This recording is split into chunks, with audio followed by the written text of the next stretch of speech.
कालपासून चालू असलेल्या पावसाची स्थिती बघून मुंबई पोलिसांनी बृहन्मुंबई महानगरपालिका व इतर सर्व एजन्सीशी संपर्क साधून व्यवस्थित बंदोबस्त लावलेला होता। त्यामुळे सामान्यांना थोडीफार अडचण झाली, पण ते व्यवस्थितपणे बंदोबस्त असल्यामुळे त्यांना वेळेच्या आत आपण रोड डायव्हर्ट करून आणि इव्हॅक्युएट करून योग्य ठिकाणी पोहोचवलं। आणि विशेषकर लहान मुलं वगैरे जे सकाळी होते अडचणीत सापडलेले त्यांना व्यवस्थित घरपोच केलं।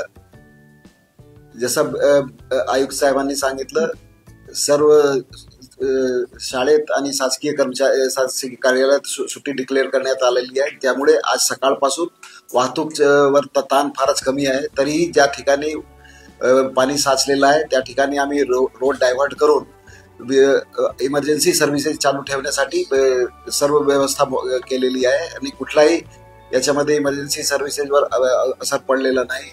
पुढच्या येणाऱ्या काळात आता मिठी नदीच्या काठीत राहणारे जे लोक आहेत त्यांना इव्हॅक्युएशनचे प्रोसेस चालू आहे।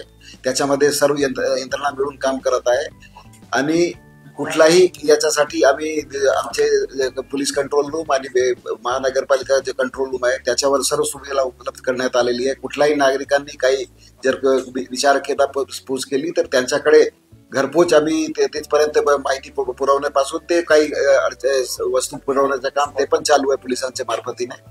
मला 100% खात्री आहे की या आमचा प्रयास आहे पुढच्या 12 तास असाच कायम राहणार आहे। रात्री पण आम्ही एस्केलेटर बंदोबस्त ठेवणार आहे, यामुळे कुठलाही इमर्जन्सी सर्व्हिसेसवर अडचण होणार नाही। सर, काही विभाग बंद करण्यात आलेले आहेत, काही रस्ते किंवा महामार्ग बंदोबस्त ज्या ठिकाणी पाणी साचलेलं आहे त्या ठिकाणी एक जंक्शन अगोदर डायव्हर्ट करून इंटरनल रोड्स करून त्यांना ते पुढच्या गंतव्यस्थानपर्यंत पोहोचवण्यासाठी कुठलाही तुम्हाला जर इथून कुठेही जायचं असेल तर पर्यायी व्यवस्था उपलब्ध आहे। ट्रॅफिक पोलिसांशी संपर्क साधा किंवा मुंबई पोलीस कंट्रोल रूमशी संपर्क साधला, वाहतूक पोलीस कंट्रोल रूमशी संपर्क साधला तर तुम्हाला योग्य मार्गदर्शन